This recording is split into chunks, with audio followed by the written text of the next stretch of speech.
Entre finales del siglo XIX y mediados del siglo XX, el Congo no fue solo una colonia, fue un laboratorio, un experimento brutal donde Bélgica puso a prueba hasta dónde podía llegar sin que el mundo interviniera. Durante décadas, el relato oficial habló de carreteras, hospitales, misiones religiosas, progreso, pero debajo de esa narrativa había otra historia, una que no aparecía en los informes ni en los discursos, una que se transmitía en susurros entre mujeres africanas y en silencios impuestos a miles de niños. Cuando los colonizadores belgas llegaron en masa, muchos lo hicieron solos. Ingenieros, administradores, soldados, técnicos, hombres blancos jóvenes, enviados a un territorio que les habían descrito como salvaje, vacío, disponible. El Estado belga regulaba casi todo, dónde podían vivir los africanos, dónde podían vivir los europeos, qué trabajos podían hacer unos y otros, qué calles podían cruzar. La segregación era estricta en el papel. En la práctica, se rompía cada noche. Los colonos necesitaban mano de obra doméstica. Mujeres jóvenes africanas eran llevadas a las casas europeas para limpiar, cocinar, lavar, servir. No figuraba en ningún contrato lo que ocurría después. Nadie lo escribía, nadie lo denunciaba, pero todos lo sabían. Esas mujeres no tenían poder para decir no. Dependían del salario, de la protección mínima que ofrecía el trabajo, del miedo constante a represalias. Y de esas relaciones desiguales nacieron miles de niños en niños con la piel más clara que la de sus madres, con narices, ojos, gestos que delataban un origen que nadie quería reconocer. Padres belgas que seguían con sus vidas como si nada hubiera pasado, que volvían a Europa de vacaciones, que escribían cartas a sus familias, que hablaban de moral y civilización. Esos hombres nunca registraban a los niños, nunca les daban su apellido, nunca los reclamaban como propios. Legalmente no existían para el sistema colonial. Esos niños eran un error, un fallo visible, porque demostraban algo que el régimen no podía admitir, en que la barrera racial no era real, que la superioridad blanca era una farsa sostenida por la violencia, no por la distancia. Cada niño mestizo era una prueba viviente de la hipocresía colonial. Durante años, el Estado belga fingió no verlos. Mientras eran pocos, mientras crecían en aldeas alejadas, el problema parecía manejable. Pero para finales de los años 40 ya eran miles. Vivían en aldeas africanas, hablaban lenguas locales, estaban rodeados de madres, tías, abuelas. No eran europeos, pero tampoco encajaban del todo en el mundo africano que el colonialismo había deformado. Eran visibles, demasiado visibles en Bruselas. La discusión fue breve. No se debatió el daño causado ni la responsabilidad de los padres. Se habló de orden, de imagen, de estabilidad. Se decidió que esos niños debían ser protegidos. La palabra sonaba benevolente. En la práctica, significaba otra cosa. En 1948, el gobierno colonial creó una institución especial dedicada exclusivamente a ellos. Una red administrativa con funcionarios, listas, archivos. Su misión era identificar a todos los niños de origen mixto y separarlos de sus madres africanas. No era una operación improvisada, fue meticulosa. Frían eficiente. Los funcionarios viajaban por el Congo con documentos oficiales. Preguntaban en minas, plantaciones, misiones, aldeas. No necesitaban investigar mucho. Los nombres ya circulaban, todos sabían quién era hijo de quién. El secreto nunca fue real, solo fue tolerado. Las madres empezaron a escuchar rumores. En mercados, en ríos, en caminos de tierra. Decían que el gobierno se estaba llevando a los niños claros, que llegaban camiones, que no servía esconderlos. Algunas intentaron huir, otras se quedaron paralizadas por el miedo, porque resistirse a una orden colonial no era una opción real. Amina vivía cerca de una plantación de caucho. Tenía 18 años cuando empezó a trabajar en la casa de un administrador belga. Él tenía más de 30. Nunca le preguntó su edad. Nunca le preguntó si quería. Cuando quedó embarazada, él le dijo que no se preocupara, que siguiera trabajando mientras pudiera. El día que nació su hijo, no fue a verlo. Nunca volvió a mencionar el tema. El niño se llamaba Joseph. Tenía la piel más clara que los otros niños de la aldea. Desde pequeño, Amina supo que eso lo ponía en peligro. Las miradas eran distintas. Las preguntas también. Ella lo cargaba siempre, como si al mantenerlo cerca pudiera protegerlo del mundo. Cuando los primeros camiones llegaron a aldeas cercanas, Amina dejó de dormir. Cada sonido de motor la hacía sobresaltarse. Joseph tenía 3 años. Arapic dependía completamente de ella. Algunas mujeres intentaron cubrir la piel de sus hijos con ceniza. Otras los enviaron lejos con familiares. Amina no tenía dónde ir. En el día que el camión apareció frente a su choza, no hubo discusión. El funcionario leyó el nombre del niño en voz alta. Dijo que era por su bien. Dijo que recibiría educación. Dijo que tendría una vida mejor. Amina gritó. Anne suplicó. Anne se aferró a su hijo. No importó. Joseph fue arrancado de sus brazos en segundos. Han subido al camión junto a otros niños que lloraban. El polvo cubrió todo. Anne. El sonido del motor se perdió en el camino. Amina cayó de rodillas. No sabía leer ni escribir, pero entendió algo con absoluta claridad. Anne, su hijo, había desaparecido para siempre. Ese fue solo uno de miles de casos, una escena repetida una y otra vez en todo el Congo. Madres impotentes, niños aterrados, europeo organizando secuestros masivos con el lenguaje de la protección y la civilización.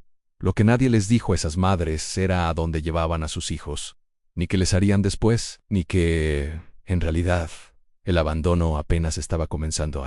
Niños fueron trasladados lejos, siempre lejos. Cuanto mayor era la distancia entre ellos y sus madres, mejor. El Estado belga entendía que la memoria también se podía romper con kilómetros. Los camiones los llevaban primero a centros de tránsito, antiguos edificios administrativos o misiones religiosas adaptadas a toda prisa. Allí los separaban por edades y por apariencia. Los más pequeños iban primero, los que todavía no hablaban bien, los que aún no podían explicar quiénes eran ni de dónde venían. A Joseph lo llevaron a un edificio de ladrillo cerca de Elizabethville. Tenía 3 años y medio. No entendía el francés, no entendía por qué ya no estaba su madre. Anne lloró durante días. Al principio gritaba su nombre, después solo lloraba en silencio, agotado. Nadie le explicó nada, nadie intentó hacerlo. Las monjas decían que era normal, que se acostumbraría Anne en cuanto entraban al orfanato. Los niños perdían lo poco que traían consigo: ropas, amuletos, collares hechos por sus madres, cualquier objeto que los conectara con su vida anterior. Todo era retorrado, sus cabezas eran rapadas, sus cuerpos lavados. Sus nombres africanos, cuando los tenían, eran reemplazados por nombres cristianos. A Joseph le pusieron el nombre de Jacques. Desde ese momento, ese era su nombre oficial, el nombre que aparecía en los registros, el nombre que debía responder a los orfanatos. Funcionaban con una disciplina militar: despertar antes del amanecer, oraciones en un idioma que no comprendían, clases largas en francés, una lengua impuesta a golpes. A los niños se les enseñaba que su pasado era algo que debía olvidarse, que sus madres africanas eran ignorantes, que habían sido rescatados, que debían estar agradecidos. Si un niño hablaba en su lengua materna, era castigado. Si lloraba por su madre, era castigado. Si preguntaba por su familia, era castigado. El castigo no era excepcional, era parte del sistema. Golpes en las manos, aislamiento, humillaciones públicas, todo con el objetivo de quebrar la resistencia y moldear algo nuevo. Pero ese algo nuevo nunca estuvo claro, porque a pesar del discurso oficial, esos niños no estaban siendo preparados para integrarse plenamente a la sociedad europea.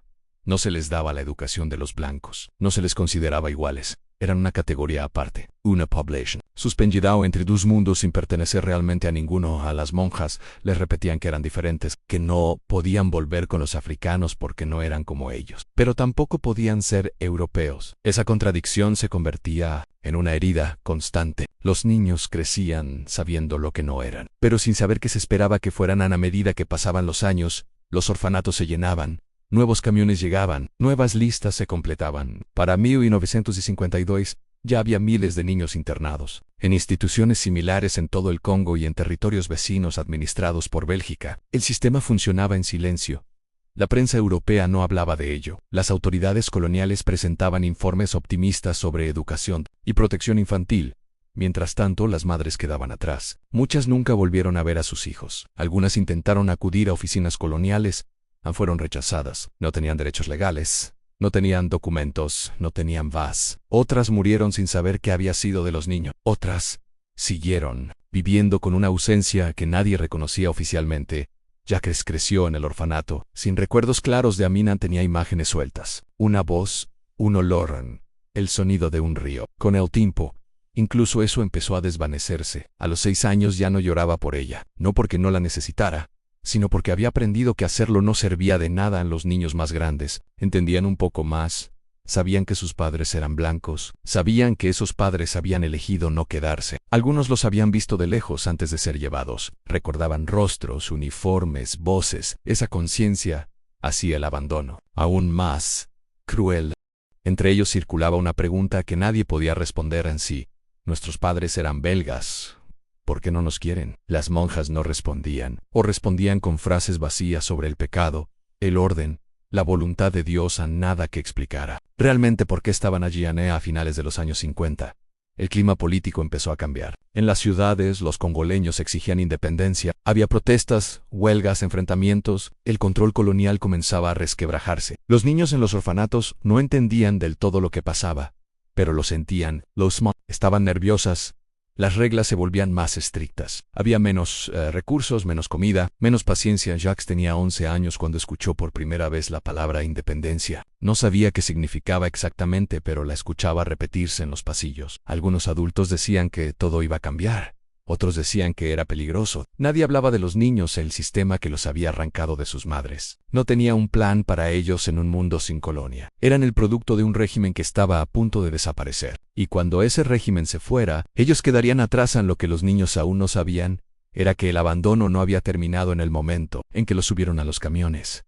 Que lo peor todavía estaba por venir. Porque cuando Bélgica decidiera marcharse del Congo, no todos serían considerados dignos de ser llevados consigo, y ellos, los hijos no reconocidos, no estarían en la lista cuando llegó 1960. La tensión se podía sentir incluso detrás de los muros de los orfanatos. Los adultos hablaban en voz baja. Las noticias llegaban fragmentadas, incompletas, pero suficientes para provocar miedo. Bélgica se iba. Después de más de medio siglo, el dominio colonial estaba llegando a su fin. Para los colonos blancos, eso significaba empacar, vender propiedades, reservar pasajes, regresar a Europa. Para los niños mestizos, significaba incertidumbre absoluta. Jacques tenía 12 años. Había pasado casi toda su vida en instituciones administradas por belgas. Su mundo era el orfanato en las paredes descascaradas, el patio de tierra, las filas silenciosas para comer. Nunca había salido solo a una ciudad. No tenía familia conocida, no tenía documentos. Legalmente,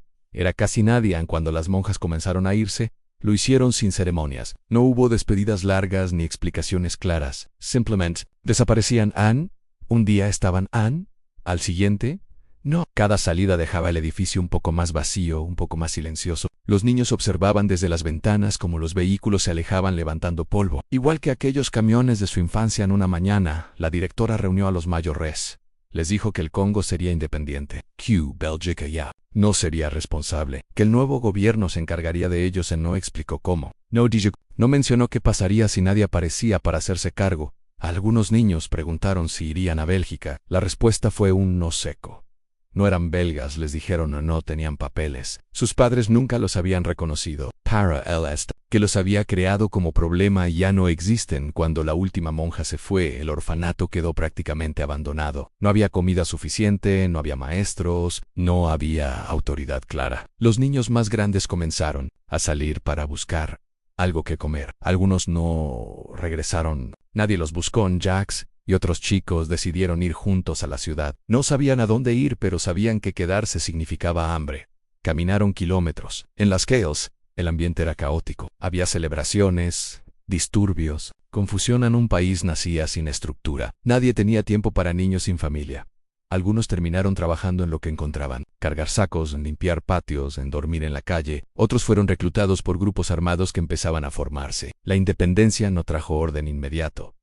Trajo vacío. Y en ese vacío, los más vulnerables fueron los primeros en caer. En Jacques pasó noches durmiendo bajo techos improvisados. Escuchaba historias de otros como él, niños arrancados de sus madres, educados como europeos, abandonados como africanos. Compartían una sensación común: no pertenecer a ningún lugar. Algunos intentaron volver a sus aldeas de origen, pero muchos no recordaban dónde estaban. Otros sí recordaban, pero cuando regresaban, no eran bienvenidos. Eran extranjeros. No hablaban bien la lengua, no entendían las costumbres. Eran vistos como producto del colonizador, como recordatorio de una violencia que nadie quería enfrentar. Las madres, cuando aún vivían, a veces no reconocían a esos jóvenes. Habían pasado demasiados años en demasiado dolor. En algunos casos, el reencuentro fue breve y silencioso. En otros, nunca ocurrió. Jacques nunca encontró a Mina. No sabía si seguía viva. No sabía en qué aldea había vivido exactamente. Su historia estaba llena de huecos, de preguntas sin respuesta, como la de miles de otros. Mientras tanto, en Bélgica,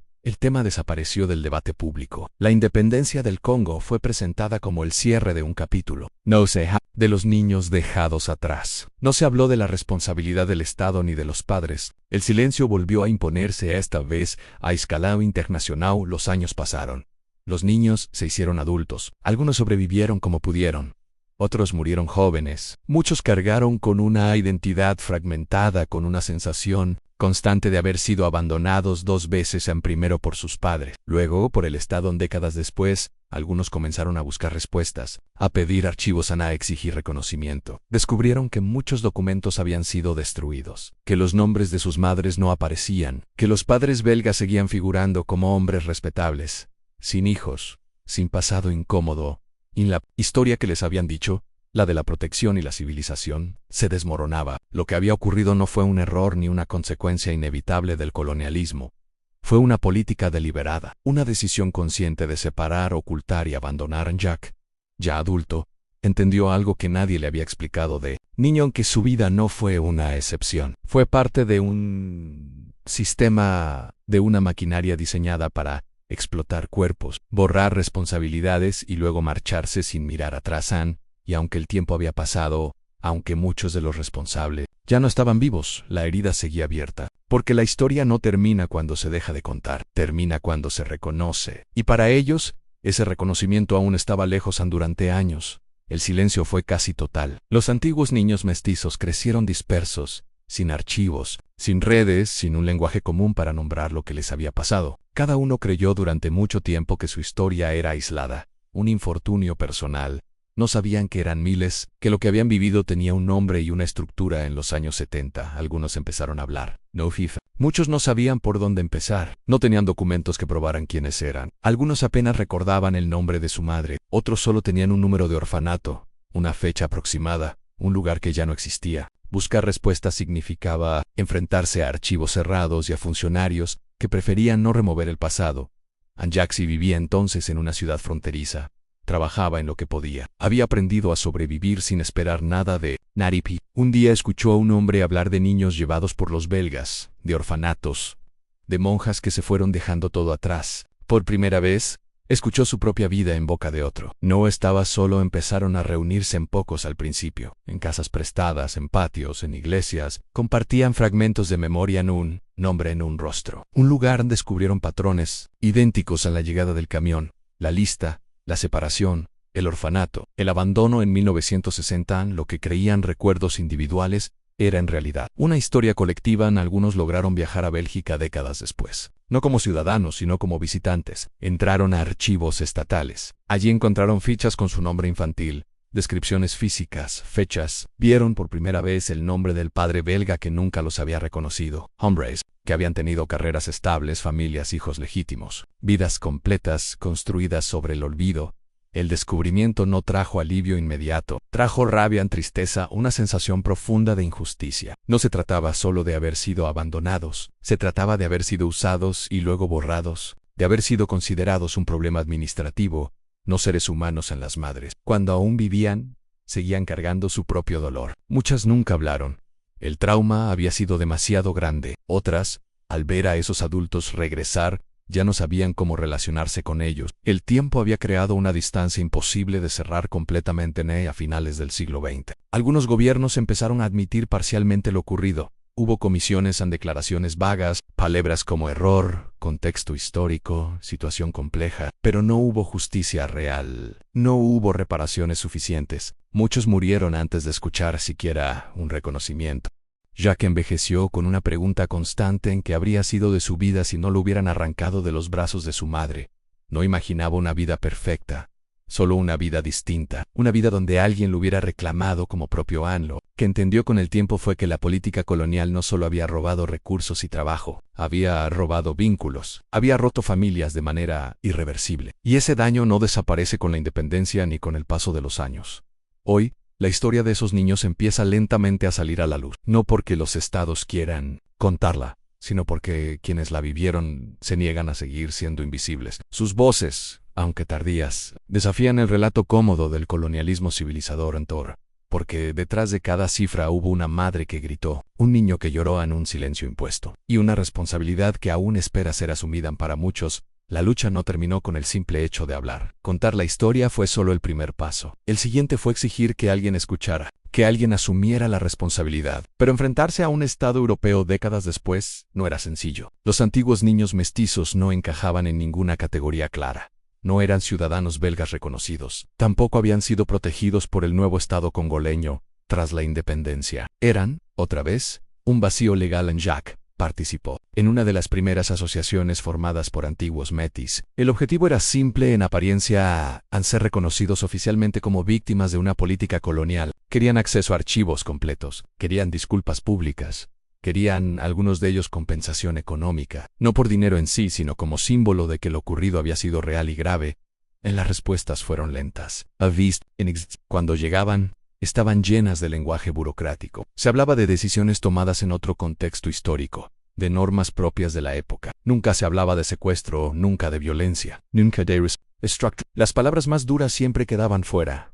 Algunos políticos belgas decían no saber nada. Otros admitían que había sido lamentable, pero insistían en que no se podía juzgar el pasado con los valores del presente. Para Jacques y los demás, ese argumento sonaba vacío. No hacía falta vivir en el siglo XXI para saber que arrancar un niño de su madre es una violencia. Mientras tanto, muchos de los padres belgas ya habían muerto. Otros eran ancianos.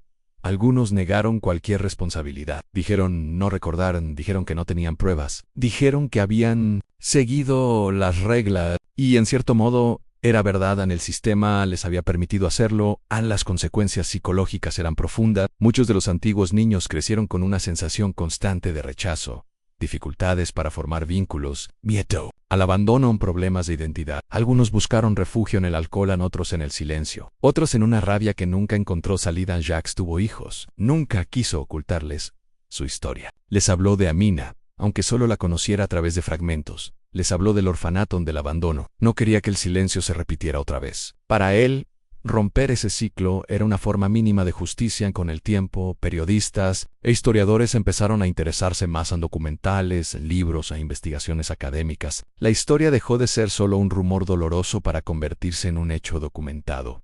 Aparecieron cifras. Se habló de decenas de miles de niños, de una política sistemática, de responsabilidades claras. Algunos archivos, antes cerrados, se abrieron parcialmente. En ellos aparecían fichas detalladas: color de piel, forma de la nariz, nombre del padre, destino del niño. Leer esos documentos era devastador. Ver su vida reducida a una hoja administrativa confirmaba algo que siempre habían sentido: para el Estado nunca fueron personas completas. A pesar de todo, hubo pequeños avances, disculpas oficiales tardías, reconocimientos simbólicos. Para algunos fue suficiente. Para otros, llegó demasiado tarde. Muchos ya no estaban vivos para escucharlas. Asistió a una ceremonia en la que un representante belga habló de responsabilidad moral. Escuchó en silencio. No aplaudió, no lloró. Pensó en Amina, pensó en el camión, pensó en el polvo levantándose en el camino. Ninguna palabra podía devolverle eso.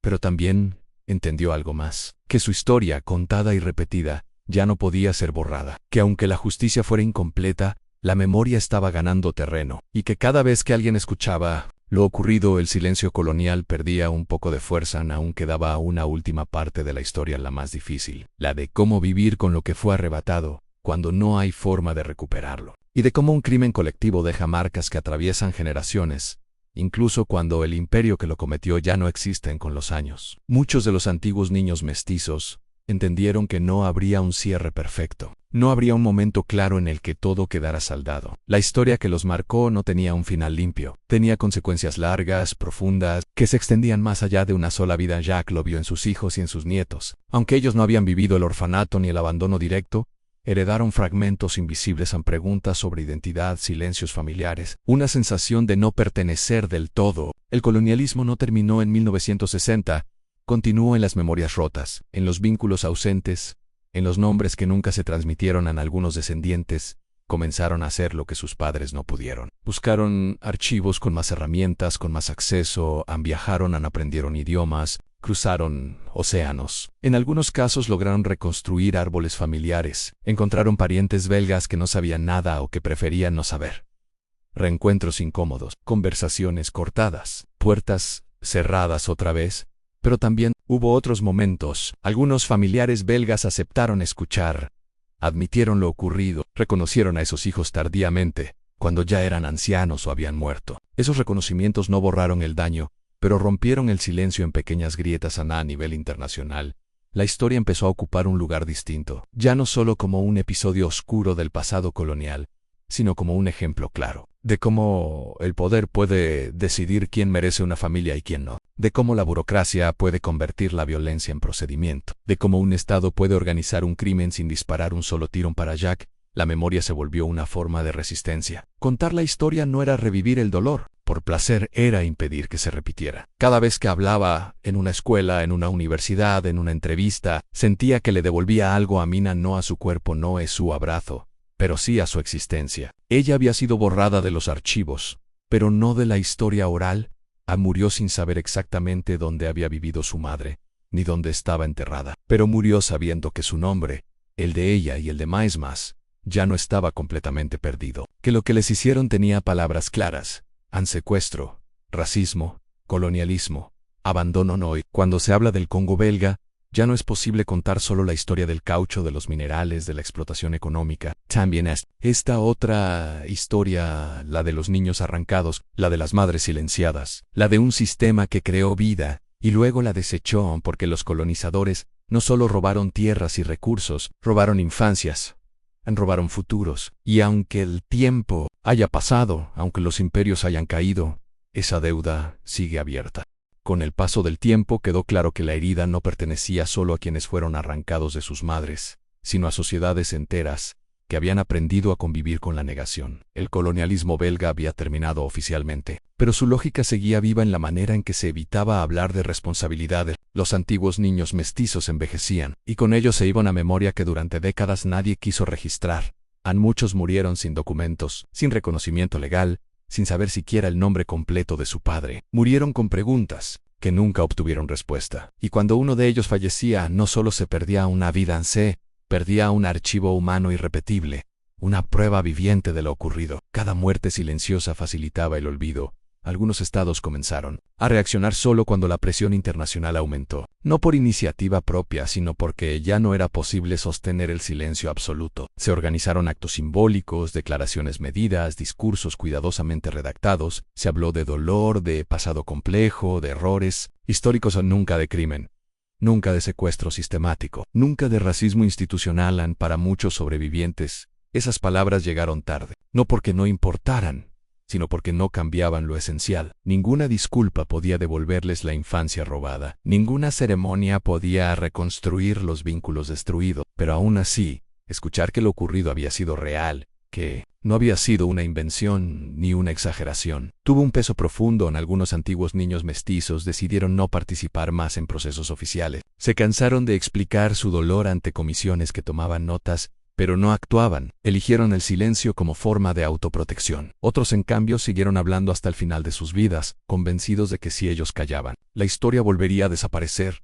Las nuevas generaciones heredaron esa tarea. Hijos y nietos que crecieron escuchando relatos fragmentados, cargados de emoción, a veces contradictorios. Para ellos, reconstruir el pasado fue también una forma de entender su propio presente. Descubrieron que muchas de sus inseguridades, de sus conflictos identitarios, no nacían de la nada. Tenían raíces profundas, coloniales, violentas en escuelas europeas. La historia del Congo seguía enseñándose de forma superficial. Se hablaba de independencia, de conflictos, de desarrollo fallido. Rara vez se mencionaba a los niños mestizos. Rara vez explicaba que la colonización no solo explotó recursos, sino cuerpos, afectos, relaciones humanas. Que el daño no fue colateral sino estructural. En África, el tema tampoco fue fácil de abordar. Para muchas comunidades, esos niños representaban un recuerdo doloroso de dominación. Algunos fueron vistos durante años como símbolos del colonizador, incluso cuando habían sido víctimas. El rechazo que muchos sufrieron no nació del odio personal, sino de una historia colectiva llena de heridas abiertas. Con el tiempo, algunos memoriales comenzaron a incluirlos, pequeñas placas en exposiciones temporales, libros testimoniales. Cada gesto era importante pero insuficiente frente a la magnitud de lo ocurrido, porque no se trató de unos pocos casos aislados, sino de una política que afectó a decenas de miles de vidas. En la historia de los colonizadores belgas que embarazaron a mujeres africanas y luego robaron a sus hijos no es solo una historia del pasado, es una advertencia. Muestra cómo un sistema puede normalizar la violencia cuando ésta beneficia al poder, cómo la burocracia puede disfrazar el abuso con palabras como protección, educación, civilización. También muestra algo más incómodo, que muchos sabían y eligieron no hacer nada. Funcionarios que firmaron órdenes, religiosas que obedecieron, vecinos que miraron hacia otro lado, gobiernos que archivaron documentos. El crimen no fue cometido por monstruos aislados, sino por personas comunes dentro de un sistema aceptado hoy. Cuando se habla de memoria histórica, esta historia exige un lugar central, no como un episodio marginal, sino como una prueba clara de hasta dónde puede llegar la deshumanización cuando una población es considerada inferior. Reconocerlo no es un acto de culpa eterna, sino de responsabilidad, porque mientras estas historias sigan siendo tratadas como notas al pie, el riesgo de repetición permanece. Cambian los contextos, cambian los discursos, pero la lógica de despojar a otros de su humanidad sigue siendo posible si no se confrontan los hijos robados del colonialismo belga. No pidieron nacer en medio de esa violencia. No pidieron ser la prueba de una contradicción racial. No pidieron ser separados, reeducados y luego abandonados. Pero cargaron con todo eso durante toda su vida. Contar su historia no los define solo como víctimas. También los reconoce como sobrevivientes, como personas que, a pesar de haber sido negadas por dos mundos, construyeron vidas, familias, memorias, que se negaron a desaparecer por completo Y mientras alguien siga contando lo que ocurrió, mientras una sola voz recuerde a esas madres que escucharon un motor acercarse y supieron que su hijo sería arrancado, la historia no podrá cerrarse en falso, porque hay silencios que protegen al poder y hay memorias que, una vez dichas, ya no pueden volver a ser enterradas. Aún así, la historia no termina con la memoria ni con las palabras. Termina, o debería terminar, con una pregunta incómoda que sigue sin respuesta. ¿Qué significa realmente asumir las consecuencias de un crimen colonial cuando quienes lo cometieron ya no están? Pero sus beneficios siguen intactos, porque, mientras los hijos robados envejecían sin documentos, sin apoyo, sin reparación, las fortunas construidas durante el Congo belga nunca desaparecieron. Empresas, familias, instituciones prosperaron durante generaciones gracias a un sistema que explotó cuerpos africanos y luego negó cualquier responsabilidad humana. El vínculo entre esa riqueza y el sufrimiento nunca fue cortado del todo. Solo fue ocultado, para muchos descendientes de aquellos niños. Esa es la parte más difícil de aceptar. No solo fueron arrancados y abandonados, fue como si su dolor hubiera sido considerado un daño aceptable, un costo menor dentro de un proyecto imperial más grande. Nadie fue juzgado, nadie perdió privilegios, nadie tuvo que devolver lo que obtuvo en los últimos años. Algunas demandas legales comenzaron a surgir, no siempre con éxito. Los tribunales discutieron prescripciones, competencias, vacíos jurídicos. Otra vez la burocracia funcionó como un muro, como lo había hecho décadas antes. El lenguaje legal volvió a enfriar lo que en esencia era un reclamo humano básico. El derecho a no haber sido borrado. En algunos casos lograron avances mínimos, reconocimientos formales de responsabilidad del Estado, acceso parcial a archivos, apoyo psicológico tardío, nada proporcional a la magnitud del daño, pero suficiente para confirmar algo fundamental a lo ocurrido. Ya no podía ser negado en Bélgica.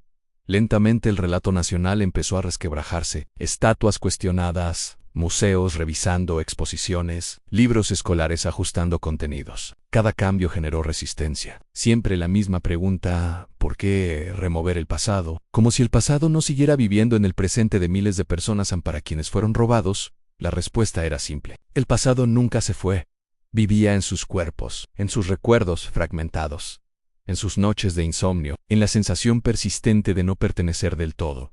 No se trataba de revancha, se trataba de verdad. Jacques, antes de morir, dejó algo escrito, no una denuncia formal ni un documento legal, una carta. En ella decía que no quería ser recordado solo como una víctima del colonialismo, sino como prueba de que ese sistema no fue una abstracción.